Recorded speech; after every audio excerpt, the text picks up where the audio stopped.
welcome to Crushing Brevard. Today we have David Aran, local real estate god, and he's here to share some new news with us too. But welcome to the show. We appreciate you coming today.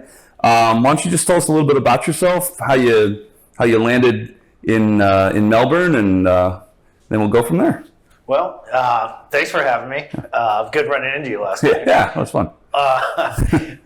So I'm originally born in Orlando.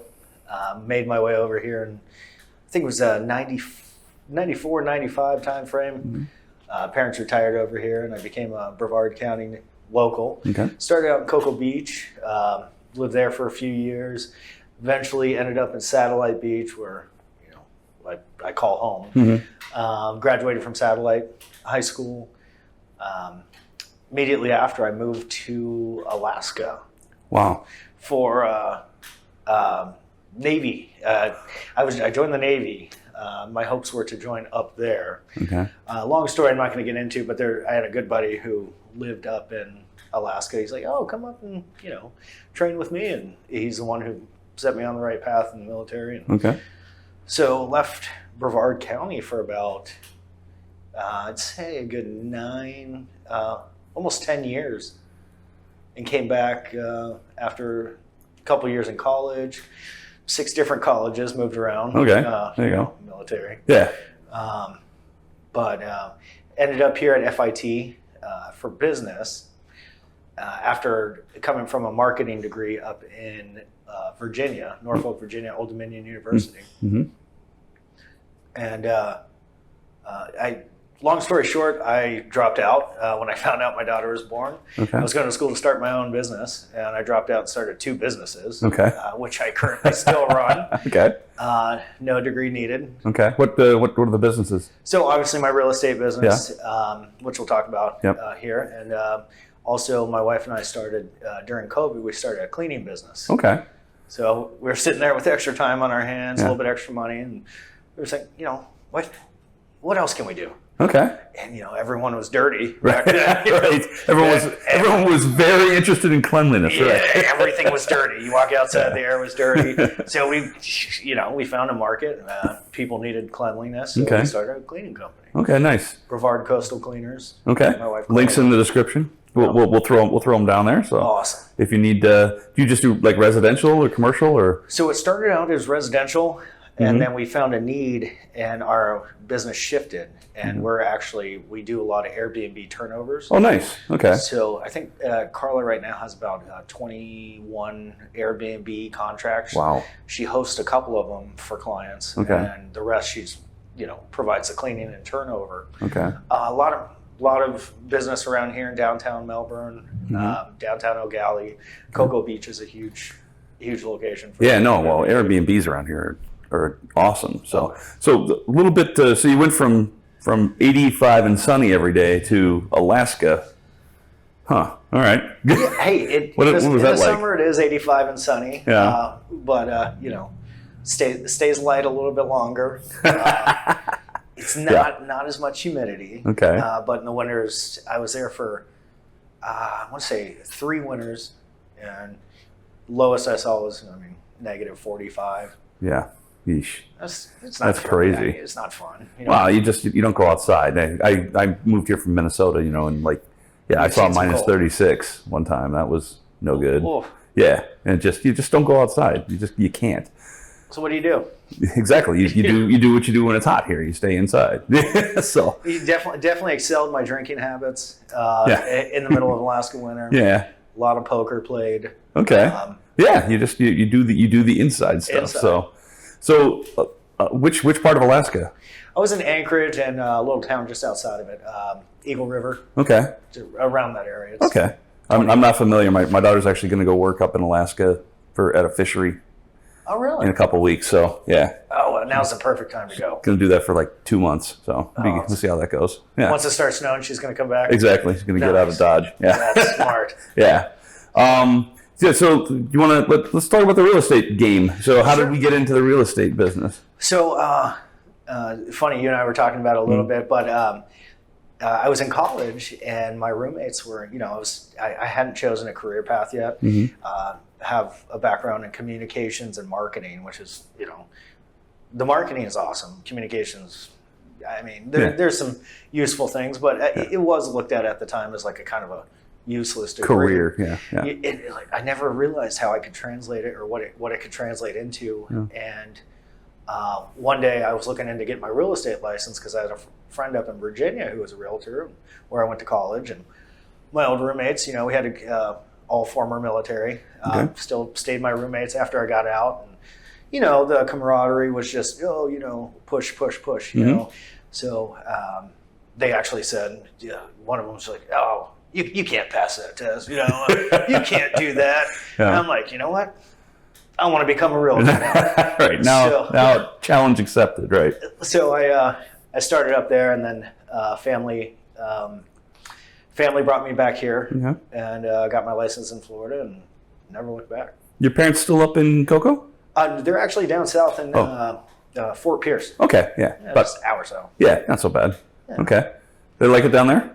They love it. Okay. They love it. Is it in a retirement community down there, or are they in just this is in general pop? I'm gonna take you on a whole nother direction right now. Okay, perfect. My parents are nudist, and they live in a nudist colony. Oh no! I'm not even joking.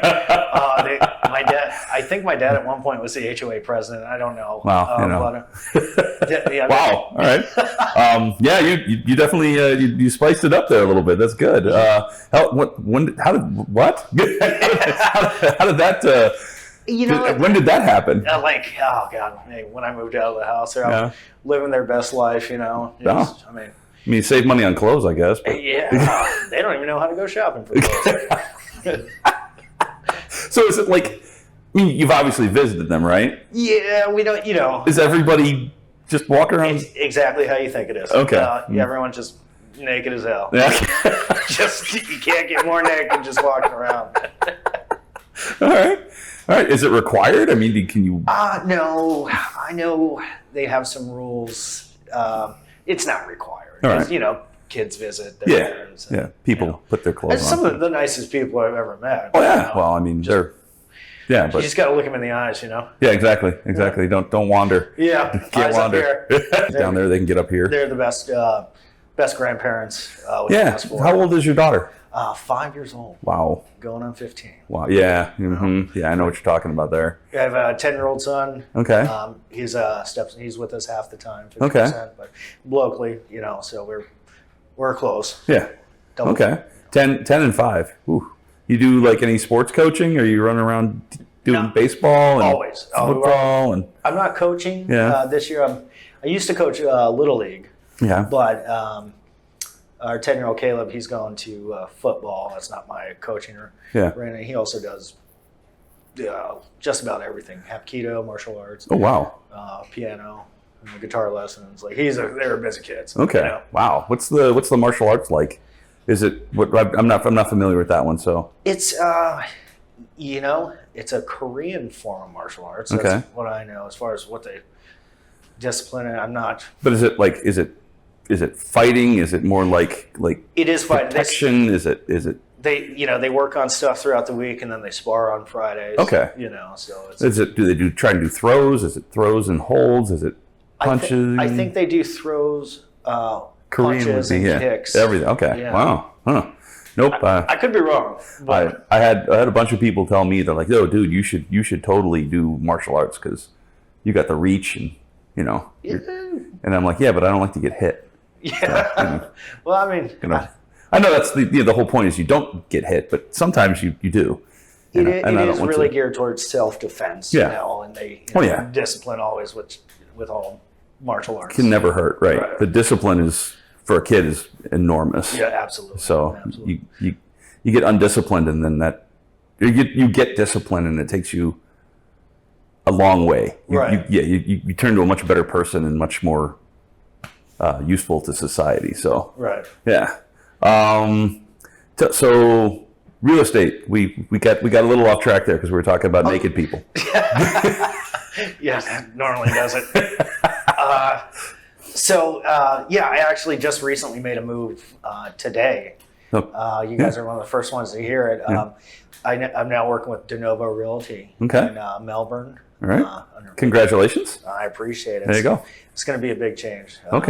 profitable change. Yeah, nice. So you'll have by the time we get this on YouTube, it'll probably be everything will be all settled up, and you'll have your listings all with de novo and all be good. And I mean, the reason I transferred over is they're on the ball. They're probably going to have it by the end of this podcast. Okay, nice.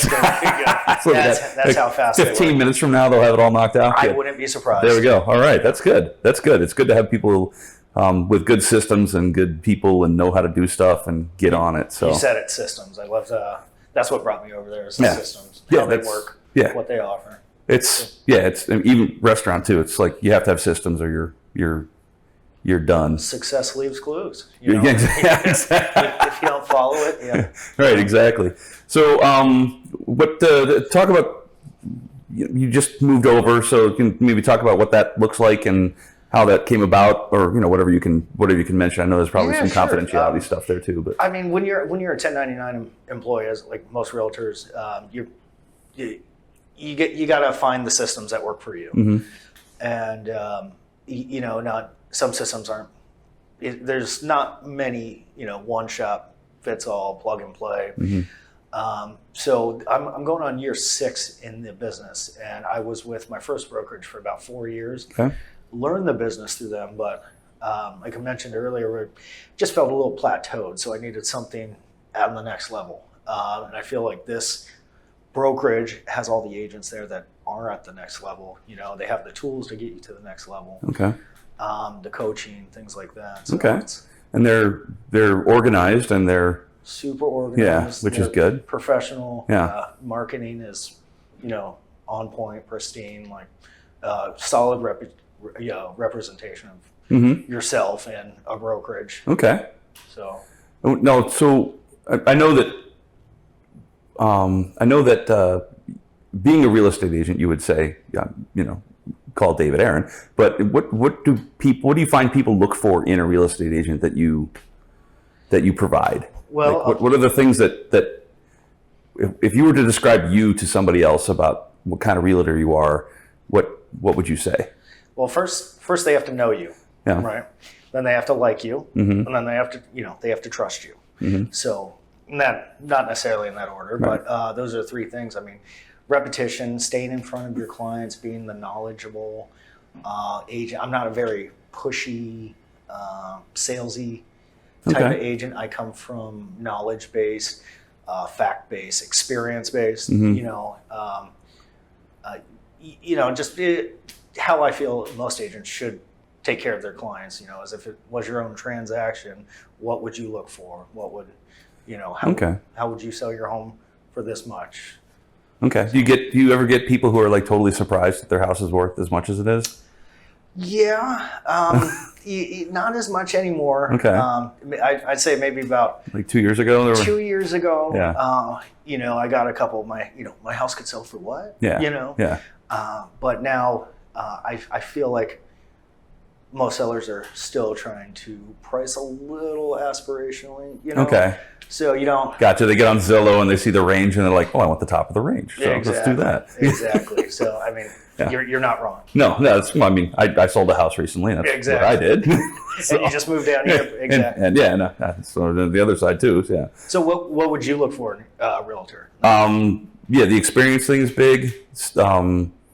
Organized, good referrals. Like if somebody had used them before, like the realtor that we picked to sell our house up in Minnesota was somebody that we knew from church, but didn't know them that well. But they had sold houses for 5 or 6 people we knew, and you saw she was face, just like, the name. Just like, she's awesome, and she will get you a good number. There wasn't even any wasn't a factor. It was, she's very good. She's very quick. And she came in, this was back when, down here was the same thing. When we came down, we had 5 houses we wanted to see on Sunday when we got here. And by Wednesday when we showed up, 3 of them had sold already. One was a tear down and the other one was way out in the boonies. And my wife was like, no. So yeah, we ended up finding this one because it was an open house. I'm like, let's just go look at it. Yeah. It's always the last one you look at. Yeah, exactly. Well, because then you put in an offer and then it's like you always find it in the last place you look for it. Exactly. Do you do a ton of? Do you get a lot of open house? Is that I've heard a rumor that open houses are generally to get people into the system of looking, right? A lot of times they don't buy that house, but they buy a house from that person. I mean, yes. But I don't know no. if that's okay. Yes and no. I mean, the goal of doing an open house is to gain your listing exposure for your listing. Mm-hmm. A lot of times, your neighbors are going to know someone who wants to move in the neighborhood. Mm-hmm. If open house is done correctly, you can kind of target the people in your neighborhood around your listing that are looking to potentially move or have someone move in. But as far as just an open house, putting out signs, advertising, you're going to get a lot of looky-loos. Mm-hmm. You're going to get people who think they kind of want to see what's going on. Okay. For instance, last weekend I had about 11 people coming to my open house. Okay. I'd say 4 of them were future sellers that were looking to look at the house to see how it compared to their exactly. All right. And then a few potentials. And that's the thing with real estate. The situation's not always the same. Yeah. So you do have to kind of dive in and get to know. So 4 sellers, maybe 6 people that had some interest in it, and then the 2 naked people that just wander around the neighborhood. Yeah. My parents. You get no. I mean the looky-loos where they're just like, let's go out and just look at houses because it's fun. And maybe they're 2 years away, but they just want to see what it looks like. Yeah. Exactly. And a lot of times, newer couples, I notice that's where they start. They start on Zillow. They start, then they see open house, and they go check in the open houses, see about it, and then they'll get establish a connection with that realtor. Okay. And that's a common scenario with open houses, and how. I mean, at the end of the day, you are getting exposure for your listing, right? And that's the ultimate goal, to sell your listing as a listing agent. Yeah, because if you get enough people in there, you'll get the right number. Yeah, correct. Because somebody's going to fall in love with it, and it's about numbers. Yeah, well, I mean, it's business. It's about numbers, right? I sell food. It's about numbers. It's great. Everything's about numbers. No, thank you. Appreciate it. Yeah, no, that's links in the description for this place too. It's always good. A lot of links down there. Talk a little more about your kids. Like, how are they conceived? How's that go? No. Well, it was a Friday night. A bottle of wine. No, just like I have a 5-year-old daughter named Sadie. She's going into kindergarten.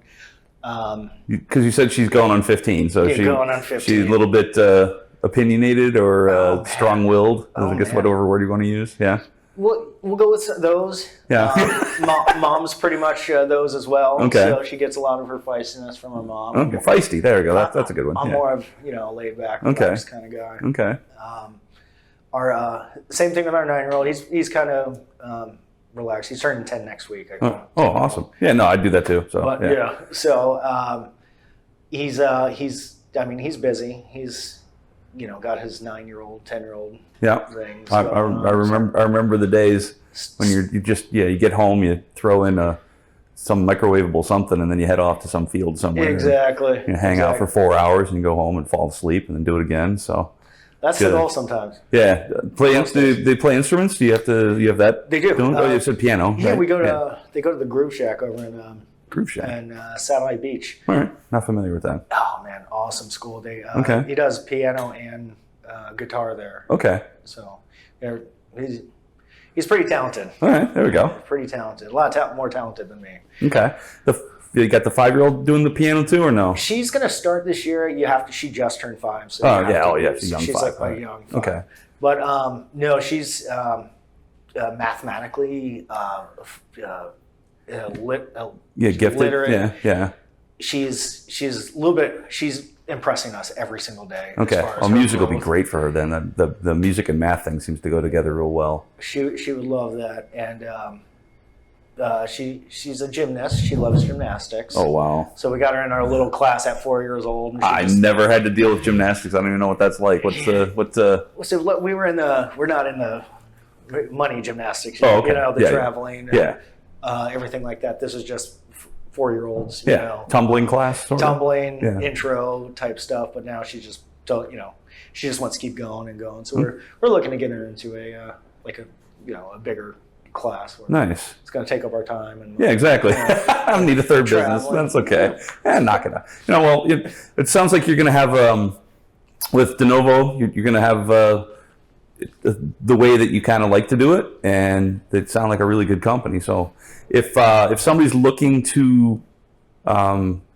employ you for either side of a transaction, they just give you a call. You got a website, a phone number you want to give out? We can put it on link the website, but phone number is 407-766-8949. Call me if you're looking to sell. We'll come over. No non-committal consultation. We're looking to buy. Or looking to buy. Those are even sometimes. And we'll get you on a buying plan and get you set up with the right lenders. Yeah. So talk. How does that? Do you have like a regular lender you go through like all the time, or do you there are recommended, or how there are does a that? lot of great lenders here in this area. Yeah. A lot of times clients come to me pre-approved. Okay. So I'm not in the I'm not in the mortgage business. I say go with who you trust. Mm-hmm. I'll help look over your options, see if see if I don't know of a better one with somebody I work with. But I do have a list of lenders that get sent out to new buyers. And okay. So pre-approval, you go to a mortgage company. You say, hey, what will you approve me for? And they. Forgive me for I'm listening to you. That's exactly so. Okay. You talk with a mortgage lender and you establish your buying power. Mm-hmm. So you're gonna in this market we're gonna take interest rates, insurance. Maybe if you're in an HOA, we're gonna take that into they look at everything your tax history. Okay. I don't know the full because I'm not a mortgage lender. Yeah. But financial statements, tax, debt to income ratio, things like that. So. But you do that, so that all gets done at the mortgage company. Yeah, correct. And then they could come to you and say, hey, I can afford a $500,000 house. What can with the we get? pre-approval letter, that's our shopping ticket. And, there you go. We kind of devise a plan from there. And we work hand in hand with the lender, with the title company, with insurance inspectors. You ever run into somebody who comes and says, oh yeah, I can probably afford, $400,000, and you find a place and they're like, oh, I don't have two nickels to rub together. Or a job. Saw it in the car biz. That's why I asked. that would fall on the lenders at that point, because it's really hard to go out and show someone a property if they're not, I don't know they're ready. We haven't established a. Well, especially in the market that we just. I don't know. Well, you would know more better than I do about how fast things are moving. I think they're still moving. They're just not as it's not the weekend and you're done. Correct. Yeah. Correct. It has slowed a little bit, but things that are priced right, in great condition and a desired, they still will go right away. They still will sell fast. Pricing is key in this market. You don't want to price too aspirationally. You do have to know we are, your home will sit if you overprice it. If you overprice it, and then if it sits there for too long, people are like, there's something wrong with it. There's got to be something wrong with it. So people don't understand that, that whole, you really want to price it at a point where it can sell. Right. So there's a sweet spot. Every home has a sweet spot. Yeah. If you price it right, it will sell fast. Yeah. And that doesn't mean low. That just means somebody who understands the market and can tell you what you can get. Right. If you want to sell it in a weekend, you price it here. If you want to sometime in the next 6 months, maybe you can get a little more. But correct. We can keep it on there and go fishing, but it's typically not the strategy. No. I recommend. No. I mean, you don't want that uncertainty, and people. You get a call once a week, like, hey, leave your house and we're gonna walk some strangers through it, and they have the kids jump on the bed and play play pool on your pool table. It doesn't call like, hey, those people that want to see it in 2 hours, if that's cool with you. I'm like, all right. Yeah. So exactly. I mean, it doesn't benefit me to list houses. It only benefits me to sell them. Right. And we're not going to sell them, a drastically overpriced listing. It'd be a waste of time and money to even, take that listing. But you have those conversations with your clients, and you kind of come up with a plan together on what the pricing looks like. Okay. Absolutely. Nice. Well, thanks for your time. We appreciate it. It was good talking with you. Thanks for having me. Yeah.